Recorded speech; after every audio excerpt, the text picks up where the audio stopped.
think on it for a moment, and now to turn toward what you can do with this information and how you can point this toward action and advocacy in your own communities here in Indiana. So we'll start with our group of students talking about really how to get how to inform yourself and how to get involved, and then how to be an effective advocate. Sorry, is it a little better?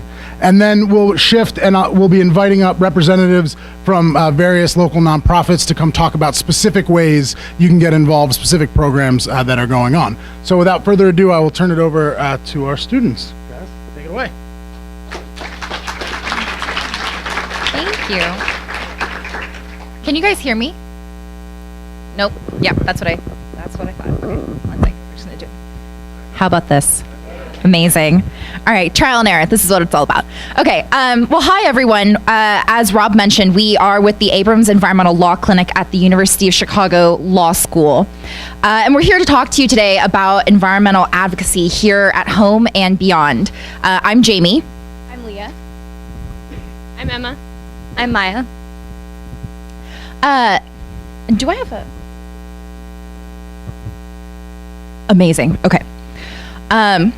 So we are 4 clinical students. We're also law students as well, and we work with client organizations on environmental litigation and advocacy in Illinois, Indiana, and across the Midwest. Our goal today is to give you some tools to be able to go out and work on environmental issues that are impacting your communities. We'll start with a quick primer on environmental law, a little bit more general than what you've heard today, and then show you ways to stay up to date on environmental issues.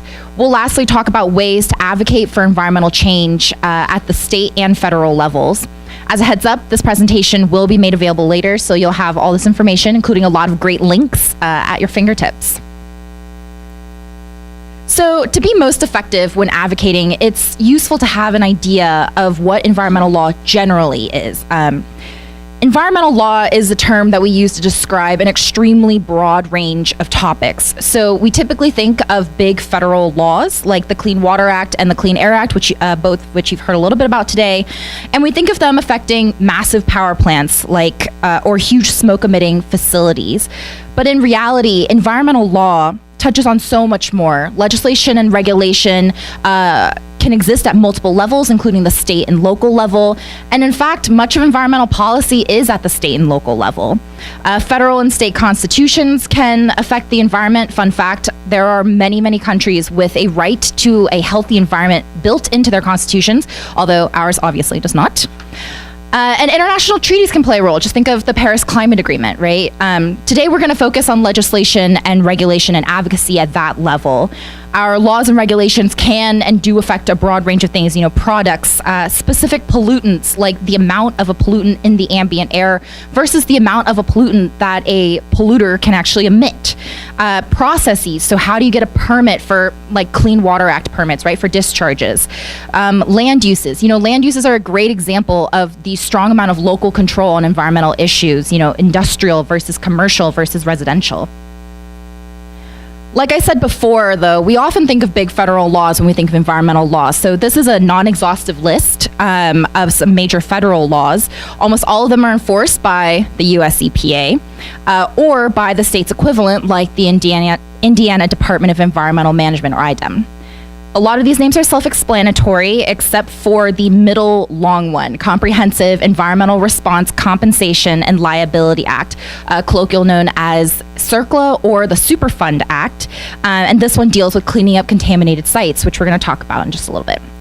And we'll do some examples with some of these other acts later on.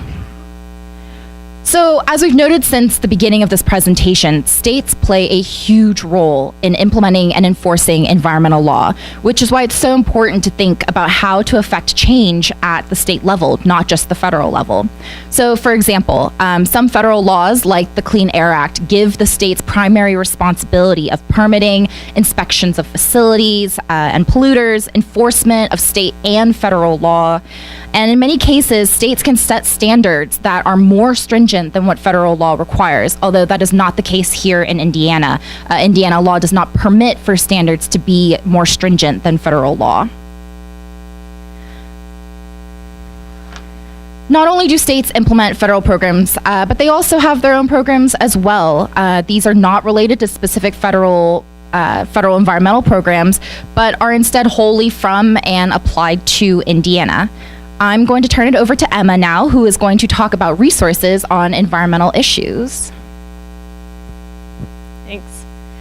So now you know a lot about environmental law from Jamie and from all of the presentations we've heard today. So how do you get in the know about environmental topics and issues? So one great place to start, if you haven't already done so, is to check out some news sources. I've listed Indiana news sources, I've listed national and international news sources. Obviously there are hundreds more, but these are some of the sources that we like here at the clinic. Another great place to find information on environmental topics is the EPA's website. So this is the homepage. Many of you may have seen this. If you were interested in a particular topic, you could look under environmental topics, you could look under laws and regulations, you could just search in the search bar. And the thing I really like about EPA's website is it functions a lot like Wikipedia. There are entries for pretty much any major environmental topic and policy, law, regulation that you can think of. I have pulled the entry for Superfund or CERCLA. As you can see, it gives you this nice summary of the law. If you want to get a little more in depth, you can click on the tabs to Superfund news, history, the task force, etc. I actually want to talk a little bit more about Superfund law because not only does the EPA's website contain the summary of the law, it also contains individual web pages for every single Superfund site in the country. So Jamie hinted at this earlier, but CERCLA, or Superfund, authorizes the EPA to work with responsible parties or the polluters, as well as communities to devise cleanup plans for particular sites. Like I said, EPA stores all of this information on its website for each Superfund site. This is kind of a big deal. In Indiana, we have 40 Superfund sites. It affects a lot of communities. It affects water quality. It affects people's homes, people's livelihoods. So it's really important to know how to find information about a Superfund site. To give you an example, I am originally from Terre Haute, Indiana, and I was home over winter break, and I saw a sign that said EPA Superfund. It's like, didn't know we had a Superfund site here. So I Googled EPA Superfund Terre Haute, and this is what I found. So this is that web page I was talking about. This is the Elm Street groundwater contamination site in Terre Haute, Indiana. This has got background on the site, it's got who to contact, where the site is. If you look on the left, you can find more about what EPA has been doing to clean up the site, redevelopment updates. If you really want to get in the weeds, you can click on Site Documents and Data, and that will take you to all of the documents that EPA has compiled on this particular site. If EPA has finalized a cleanup plan for the site, that is known as a record of decision. I pulled this for the Elm Street site. That's the title page on the left. And then on the right, you have the selected remedy. This is just a snippet. This is like an 85-page document. But this is a little bit of the cleanup plan for that site.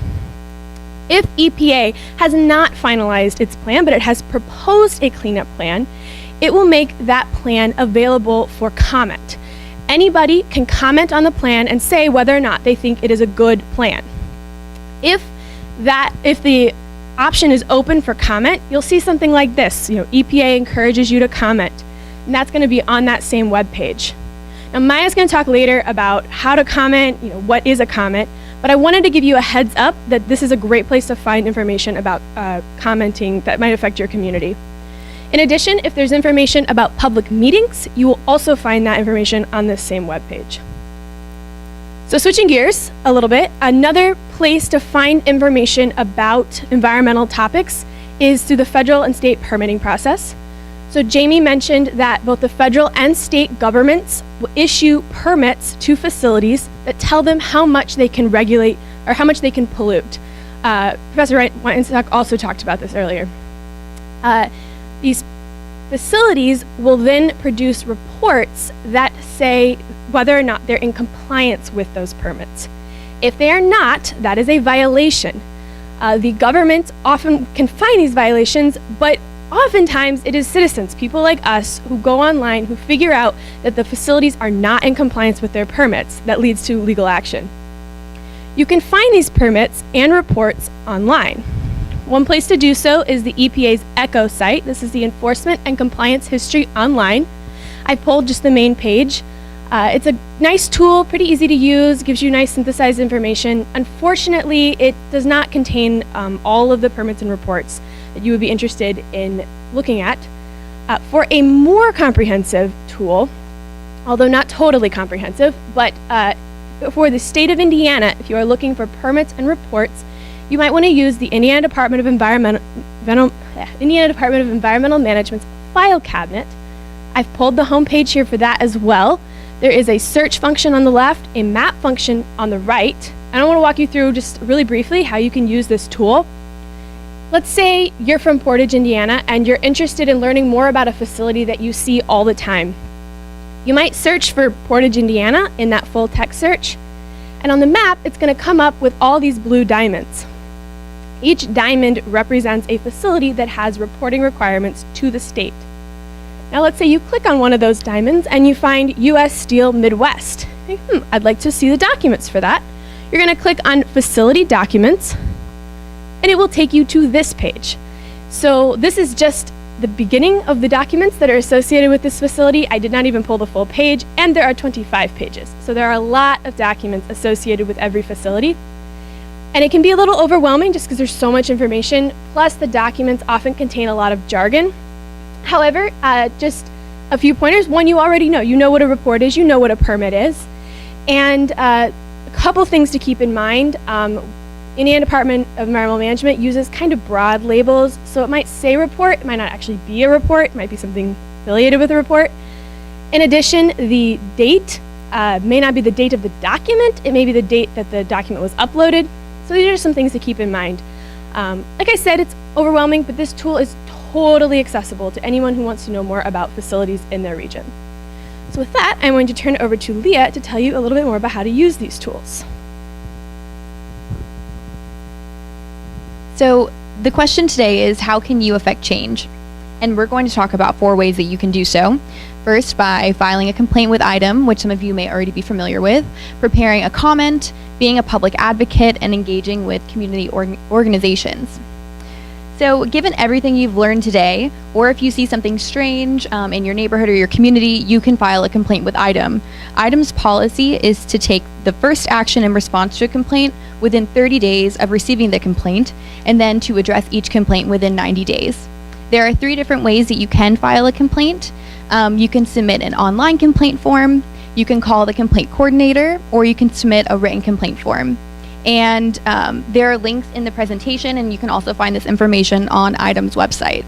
It's also worth noting that you don't have to submit any personal information, such as your name or phone number. You can file a complaint anonymously. And also, it's worth noting that once your complaint is submitted, that this complaint will now enter the record, and you can find it on the file cabinet, which Emma just spoke to you about. So here is a brief list of some of the activities that IDEM has the authority to address. Some of the activities covered include open burning and dumping of trash, asbestos removal, fugitive dust, hazardous waste, drinking water systems, and activities in wetlands. Some of the activities that IDEM does not cover include indoor air quality complaints, residential septic systems, infestations, pesticides and fertilizers, and workplace safety. It can sometimes be difficult to know what part of the government handles what, but luckily, at least for this issue, IDEM does refer you to the appropriate department. And here is also some helpful information that you can provide when filing a complaint: the name of the violator, the suspected violator, a detailed description of the activity you observed, the location, which can be like driving directions or an actual physical address, the date you observed the activity, and whether the activity is ongoing. And now we're going to turn it over to Mai to talk about how to prepare a comment. So, what's a comment?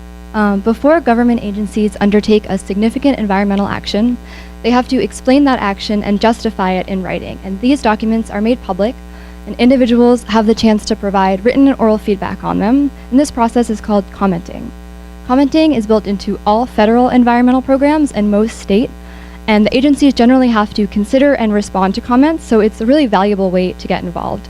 Sharing multiple perspectives early and often in the process really helps us have the best and most responsive environmental law possible. And also is sometimes necessary if you want to later bring a legal challenge. There's a huge variety of things you can comment on, from proposed permits to cleanup plans, environmental impact statements. Right now you can comment on the potential delisting of the gray wolf. So really a huge range of things. But where do you find an action you might want to comment on? So for federal actions, your best bet is going to be regulations.gov. You can find comments there, you can submit your comments there, and you can sign up for email alerts so you can be notified of future opportunities to comment. Hearings will be published there and in the Federal Register. For Superfund actions, which Emma touched on, you're going to want to go straight to the Superfund website. And for state and local actions, you're going to want to go to IDEM, which Emma also discussed. And they importantly have a similar notification function where you can be signed up to hear about future opportunities to comment. And you should keep an eye on the local paper because generally agencies publish opportunities to comment there as well. So you found something you want to comment on. What should you do next? First, you can find a contact person at that agency. There should be someone there who's in charge of fielding questions about the document, and you should use them as a resource. You might also want to consider coordinating your comment with others. These documents are often long and technical, and there may be a group or other people already working on this, and you can join forces. And make sure you pay attention to the deadline because you usually only have between 30 to 90 days to bring a comment, so it's quick. Next, you're going to need to obtain necessary background information. So Jamie got you started with that, with an overview of some of our environmental laws. But if you want to look critically at this action, you're going to need to know what are the standards and what was the agency required to do. So you're going to need to find the relevant statutes and regulations.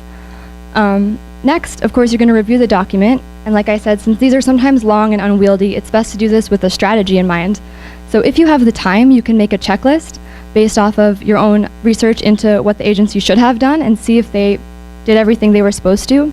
You could also just read it with an eye for substantive errors or omissions, or cross-check with any other information that you have.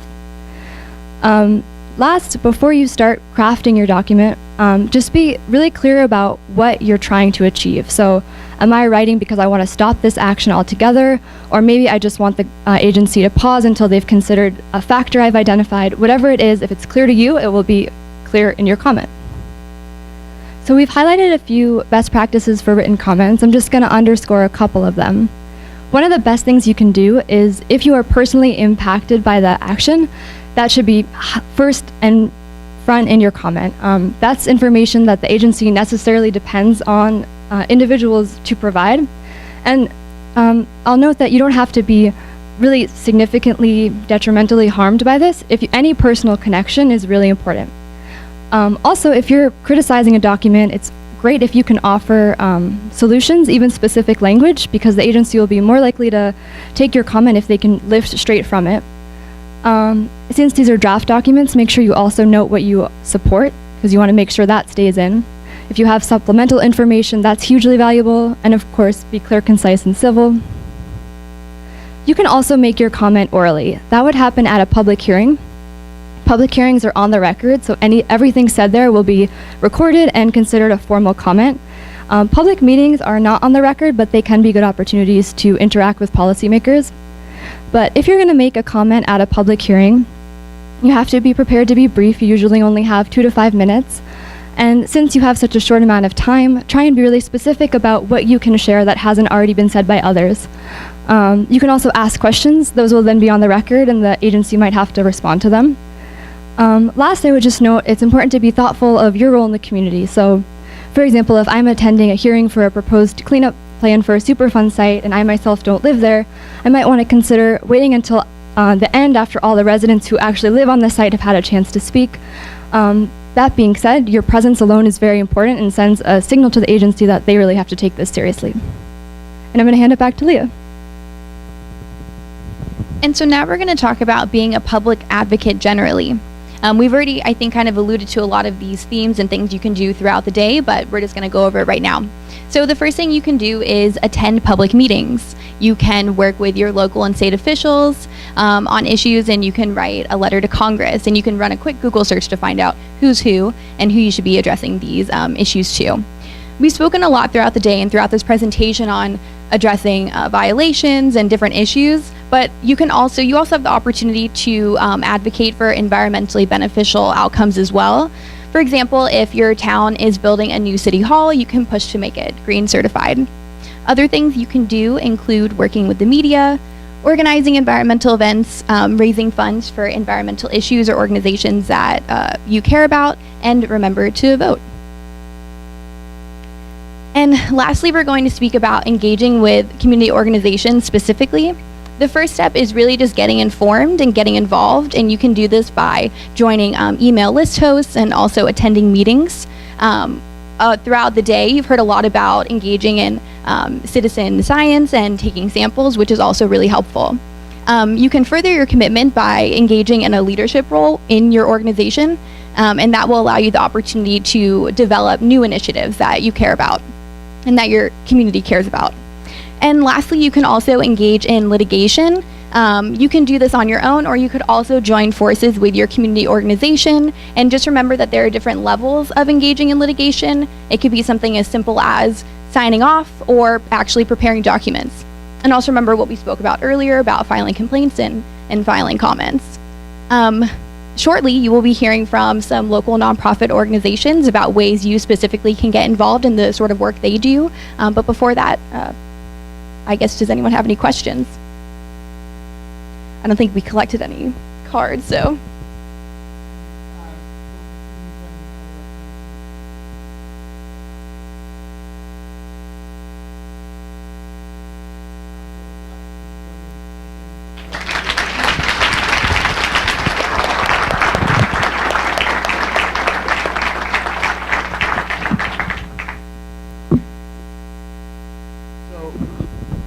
Now we've reached the point of the day where we're actually going to hear from some of these local organizations with whom you could get involved moving forward. And so I'm going to call up folks just in the order that they appear in the agenda, and would just ask everyone to keep it to just a few minutes about what you do. Yeah, Natalie, starting with you is maybe a dangerous precedent. About what you do, and specifically if there are ways where people can get involved directly, that would be great. And I will stand up and cut you off. Oh boy. Well, hello everyone. My name is Natalie Johnson. I have the pleasure of being the executive director of Save the Dunes, and it is so good to be here because I know each and every one of you are now excited and prepared to go out and affect change. Your voice is power, and do not forget that.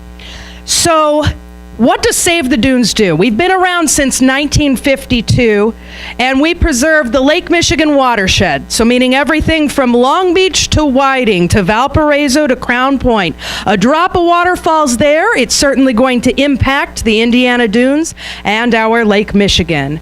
And so we are looking at this entire area and use the tools of advocacy, education, and restoration to improve the lands and waters in that region. Now, we often hold programs where we want to digest the information in a way that is easy to understand. And when I say the information such as, well, when the hexavalent chromium spill happened in Lake Michigan, how do you comment on a consent decree?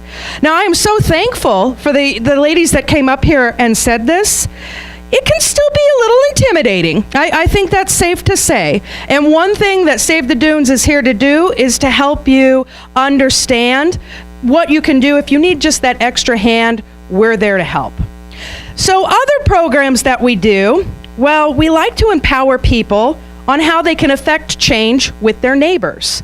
And today specifically, I want to make mention of a program that we have up and running right now, the Clean Water Ambassador Program. And this is a program to address failing septic systems in Northwest Indiana. Quickly, who here has a septic system? Raise your hand. Oh my goodness, I hope you talk to me after this. Because one of the most powerful ways to use your voice is to talk to your neighbors. You are a trusted resource. And when it comes to septic systems in Northwest Indiana, lots of people don't know that you are supposed to pump them every 3 to 5 years. Mark it. Don't forget that. And it is really and truly a big impact, a negative impact on water quality. And so one of the programs is we're hiring with a $500 education stipend, people in local communities with septic systems to come be trained with us on how to be a septic system advocate, go out and talk to your neighbors, and affect change. So I'm going to be hanging around here afterwards. I hope you're going to ask me about how you can get involved in your community with septic systems or just being a good neighbor in general. So I'm sure that's time. Thanks, everyone. Thank you, Natalie. Aaron, before you get up, I'm gonna confess to maybe the greatest sin a lawyer can ever commit, which is that I forgot my own client on that list. And so I'm gonna ask Mitch from Surfrider Chicago to come on up and talk about Surfrider.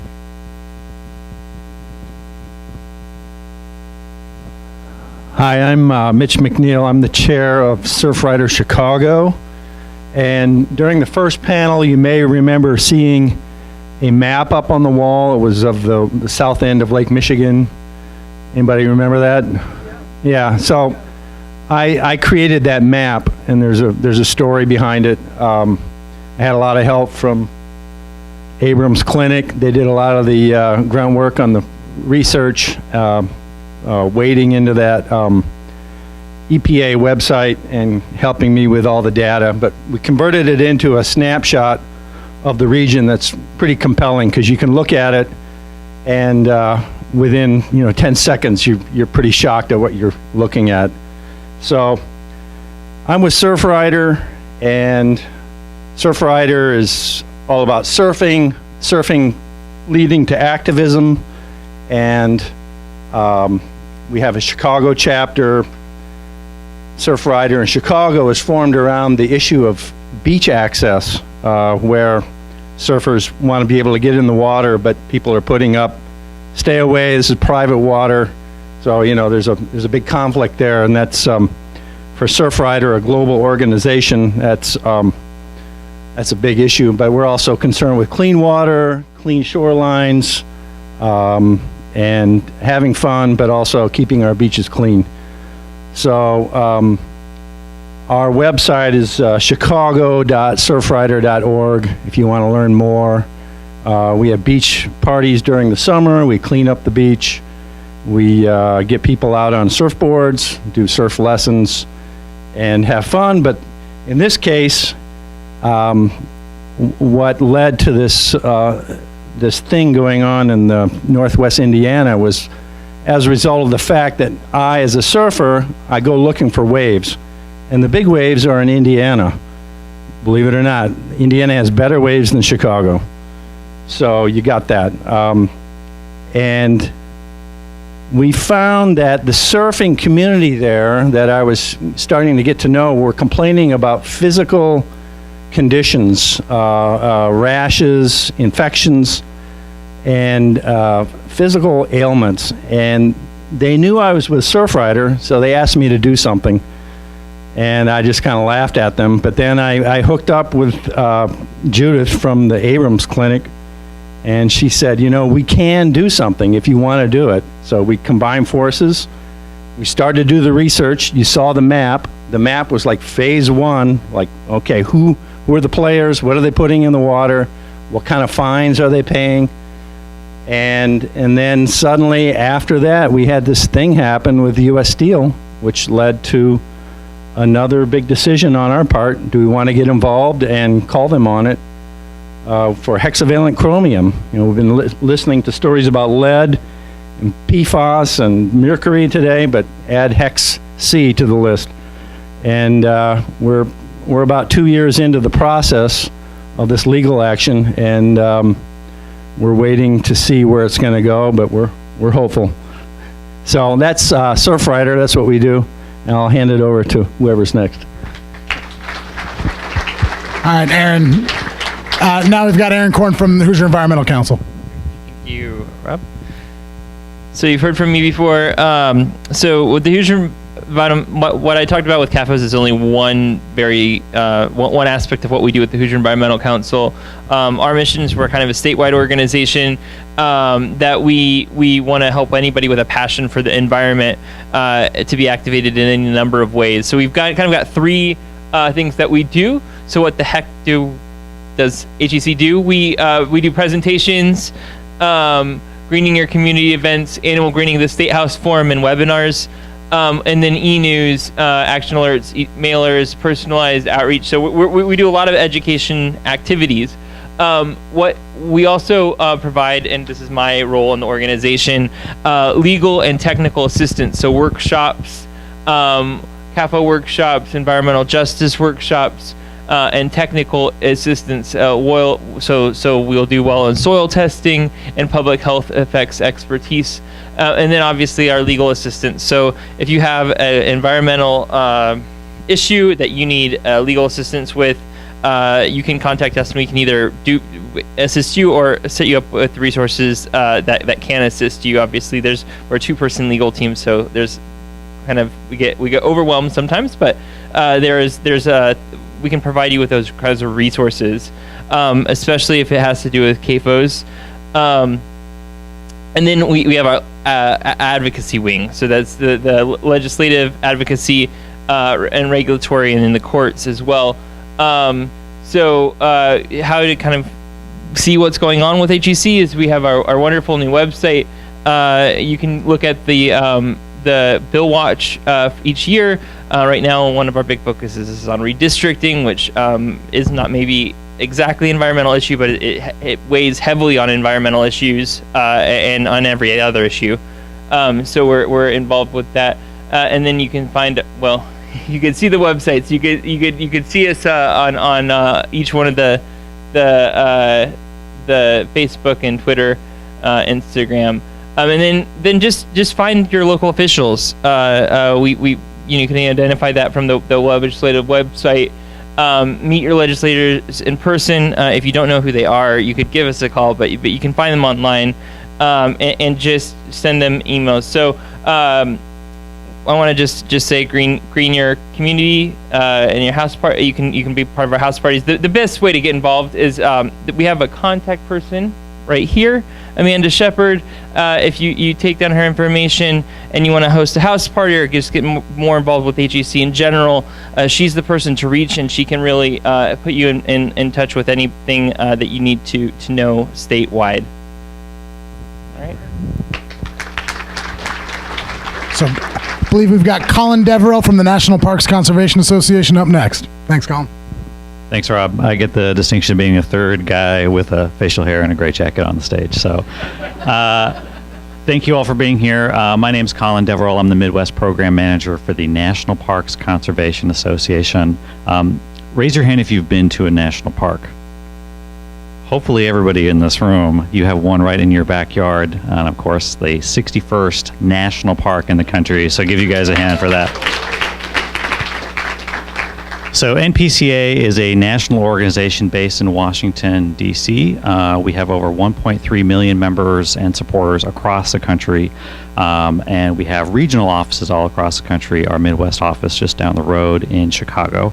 Our goal is to protect America's national parks. We've been doing it for 100 years this year. It's our centennial. We've been advocating for parks since the National Park Service was a toddler, just 3 years old. So we've been around for a while, and not to pick on Professor Gingrich, I'm not sure where she went, but we were one of the original advocacy organizations fighting that dam in the Yosemite Valley. But what we do here is really try and connect to the local issues that are happening in national parks with what's going on the national stage. So we just got back yesterday from our annual lobby trip to Washington, D.C. to talk about some of the issues that our national parks in the Midwest are facing. We brought volunteers from Illinois, Indiana, Michigan, Minnesota, Wisconsin to talk with their members of Congress about what our parks are facing. And let me tell you, there are a lot of challenges. Even though our parks are supposed to be the most protected places in the country, climate change, issues of infrastructure, funding, maintenance. We just don't have the money to maintain these places, to preserve them unimpaired for future generations, as the Park Service mission suggests. As we've heard a lot today about clean water issues, this issue with hexavalent chromium that Mitch described, you've heard a lot about, that happened in your national park right here in Indiana Dunes National Park. So we've been working with a lot of partners in this room. I see a lot of friendly faces to really elevate that issue, urge some action. So if you feel as deeply as I do, and as many of you in the room do, about Indiana Dunes, about national parks in this country, please join us, npca.org/advocate. I'll be in the lobby to answer any questions, and thank you all for allowing me some time to speak. Thanks, Colin. Just for the record, I was the first one with the gray blazer this morning, so I think we're going to have Patty next from the Isaac Walton League to talk a little bit about this program. Good afternoon. I'm Patty Jarris. I'm a member of the Isaac Walton League. Currently, we have accepted this mission of going out and having citizens monitoring 100,000 segments of rivers and streams throughout the United States by our 100th anniversary, which is 2022. So the Indiana division, we jumped on board and we said, we're going to make this happen in Indiana. So what we're doing is we created the Save Our Streams program, which Hoosier River Watch has created their program based on that program.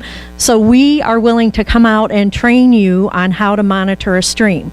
We use microinvertebrates, identifying those and what type are in there and how many to help you determine how clean your river or stream is. We also have chemical testing. So how do you do this? Contact one of the local Isaac Waltons. There's 22 chapters in the state of Indiana. Most of them are up here in Northwest Indiana. You've heard about the Porter County chapter that's in Chesterton. There's the Miller chapter, the Griffith chapter. I belong to the Spring Lake chapter out in Hobart. If you come and you learn how to do it, we will give you a kit as long as you sign a contract with us saying that you will monitor and report your findings twice a year for 2 years. We loan the kit to you and then the kit becomes yours. So that's what we have going on currently. And then I'd like to turn it over to Gary Brown from the Porter County chapter, who has some things he would like to speak about.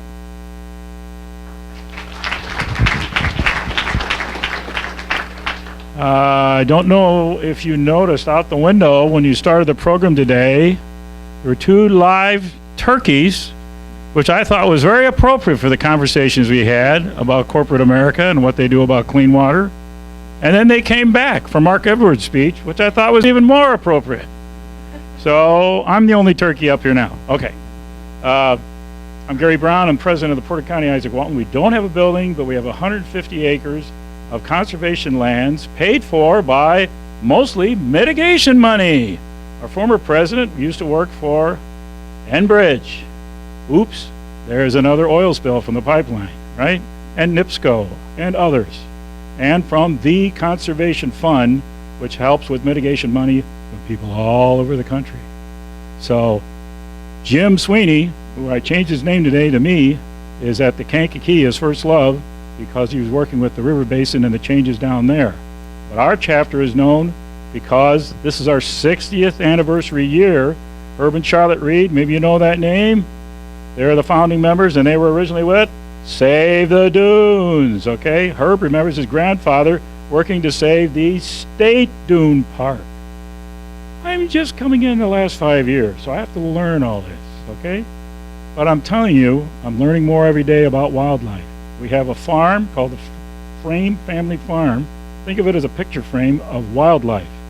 We have deer, we have coyotes, we have wild turkeys, we have blue herons flying across, and we spent money from the national and from other sources to create 3 more ponds. We've got peepers, frogs going crazy right now, and we've got all sorts of new things happening. The sandhill cranes are coming down to check out the new ponds. They used to be 1,000 feet in the air. They'll scare you coming across the treetop level behind your head. It's terrific. We're ready for tours. Let me know, or catch me out here and I'll give you our website. Unfortunately, put Patty's name with my website. NorthwestIndianaConservation.org will connect you up. And remember all of this, because this is local. We can put you in right now. Okay? God bless you all. Keep working and don't give up. Great. We're going to ask Susan from the Ogden Dunes Environmental Advisory Board to come talk about their work in Ogden Dunes. Hi, I'm Susan Mahalo, and some of you may know me. I work for the Nature Conservancy during the day, but during the night I have an opportunity to become an advocate, which I really can't do on my day job. I chair the Ogden Dunes Environmental Advisory Board, and we have a group of like 7 wonderful volunteers. And the reason why I want to talk with you about it is because if you live in a community that doesn't have an environmental advisory board, it might be something you want to talk about your city council or town council to implement, because we have a great group of people. Each person has a role on our advisory board.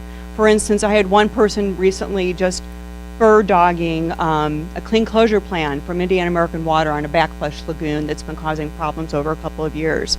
Every person on your board could actually take a role. Role definition is very important. I'm just going to mention a couple of things, activities that we do.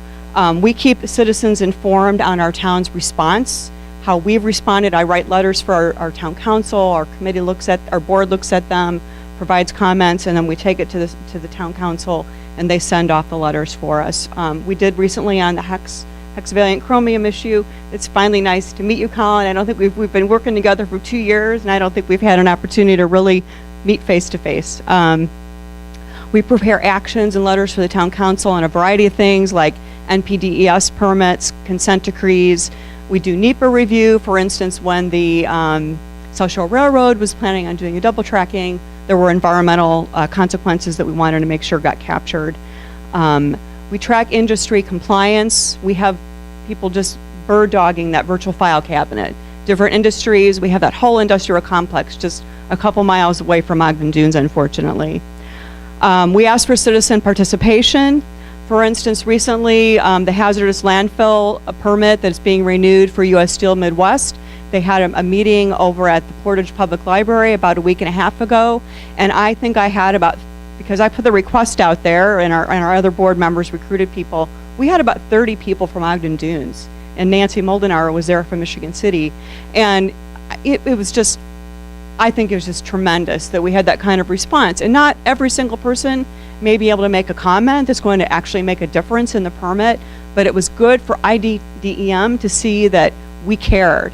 And it was good for the plant manager who was actually there to see that and make that connection with a group of citizens that actually care. And so maybe they will start making a difference in how they do their environmental management system.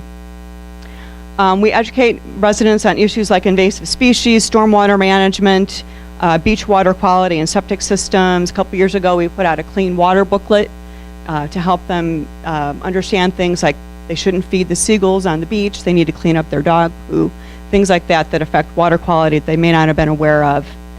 We apply for funding every year to monitor our beach water quality from IDEM. We get funding every year to do that.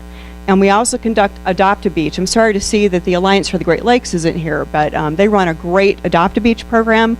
You can also do that on some of the inland waterways as well. And the data that you gather from that, because you have to tally all the litter, you can actually use for advocacy. At the Portage Lakefront site, when that was implemented a number of years ago, they were using a lot of straws and lids on the cups, and we started noticing that washing up on our beach. So we took the data to them and we said, is there any way you can get rid of these, why do you need lids? Why do you need straws? And I think they actually moved to cans of pop instead of having that. So using the data. And then we advise the town on ordinances that could either help or hinder clean water. For instance, dogs on the beach and septic systems. Even though the county monitors most of that, there are still actions the town can take, like making sure that a septic system is inspected before a house is sold. So again, work with other groups like MPCA, Save the Dunes. If you have a permit that needs to be reviewed, look at that virtual file cabinet. Look at inspections that were done. Understand past violations. Look for patterns. Find people who are retired from the facility and see if they can provide expertise. And again, provide context about why your comments matter. Always refer to drinking water. Always, if you're near the national park, live near the national park, always refer to the national park and those impacts. I had the fortunate ability to be able to work with Charlotte Reed many years ago with Save the Dunes. I didn't work for Save the Dunes, I was on their board, but working with her hand in hand showed me that you have to be brave and you have to just dig in. Don't be intimidated. Industry needs to be reminded that they are part of a larger community. And then finally, just so you know, they mentioned submitting a complaint. IDEM does have to follow up on every single complaint. And yes, it becomes part of the public record. And that's what I always tell our residents. Make a complaint, because then it gets into the file and then it becomes part of your future data if you need it. That's all I have to say. Thank you, brother. Thanks, Susan. Jen from Sierra Club, Indiana, will bring us on home. Thanks. Thank you. I think we're running over. I'll try to make this really fast. I'm Jen Warnicki Ellis. I am the vice chair of Sierra Club Dunelands Group. We're the local group of Sierra Club, which is a national organization. We're the oldest national grassroots environmental organization in the country. And Dunelands focuses on the super local issues. Since we're the local group, we cover the 6 counties in Northwest Indiana, Lake, Porter, LaPorte, the 3 south of that. So we've got Newton, Jasper, and Stark. And most of our members are in Lake and Porter, so we do most of our work there, but we do cover everybody. A lot of our work does involve water issues. Almost everything environmental overlaps into water at some point. We've got XCOM members that kind of have their own little niche. We've got 7 XCOM members. We're a completely volunteer organization. We do have one that focuses on water quality, who is here today. And our chair, who's out at our table in the corner that you can grab, focuses on solar. I focus mostly on conservation. So one of our big campaigns right now is our new Connecting Greenways for Wildlife that we're just starting to kick off. Real focus on, well, restoring habitat, which is a huge way to battle climate change. And it's something that people can do in their own homes, on their own properties, to plant native plants.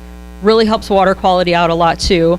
And it's something we're doing, partnering with a number of organizations in Northwest Indiana, the Ikes and Shirley Hines, and just to name a couple. And we're also partnering with cities so that people can do this at a kind of linking level. Wild Ones is another organization that we're working with. They focus on native plants at a residential level. So one of the cities we're working with is Gary, with the idea that we're kind of attacking the 1,400 abandoned lots to put native plant seeds in and create a real nice link of native plants there. And people can do that on their own properties, working with Wild Ones, contacting us to get some really good connections going. Some other water issues we're working with HEC, the CAFO issue. That's actually our next meeting this month. Our meetings are the 3rd Wednesday of every month, and that one's going to be in Shelby at the Ike's Lodge there. And we've also got some work going on with the East Chicago lead issue that one of our members is working on. And if you want any more information about any of our issues, just grab us in the lobby and I'll pass it on. So thank you, everybody. I know Sierra Club and a number of other organizations have information outside, so please feel free to stop on the way out. And before we close, or to close the day, I want to invite Walt Bredinger up to just close us out with some final thoughts. Thanks, Robert. Let's give another round of applause for Robert and Julie and for Aaron. I'd like to start out with a question. How many folks would like to see us do this again next year? That's wonderful. I'm sure everybody had a great time. We're a little bit over. I know some of you are wondering, what can I do tomorrow? What can I do Monday to follow through with all these different suggestions? I wrote up on the board, on Monday, we're expecting Senator Charbonneau to play a role in deciding whether or not House Bill 1266 will be passed.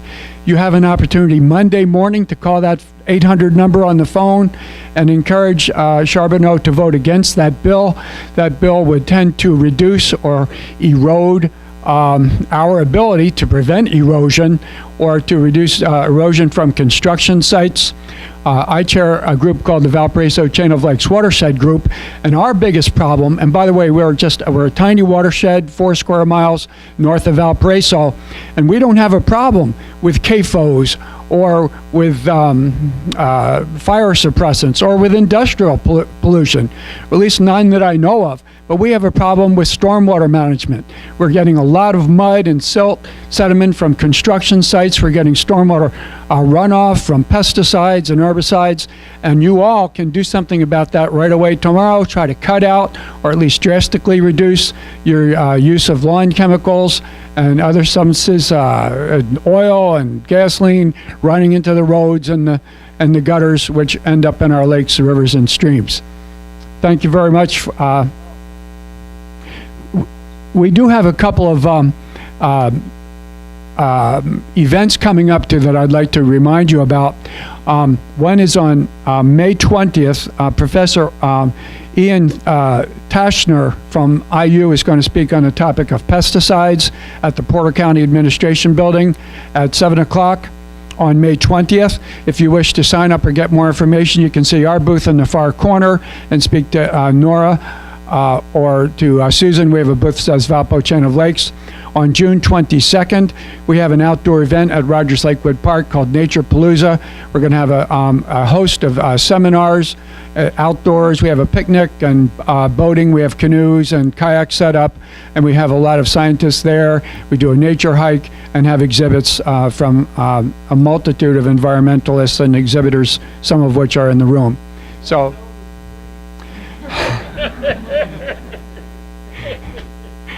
Thank you. I guess you all heard that. It's free. Thank you very much. I'd just like to thank our hosts at Valpo, and particularly Professor Julie Peller, who really pulled this all together.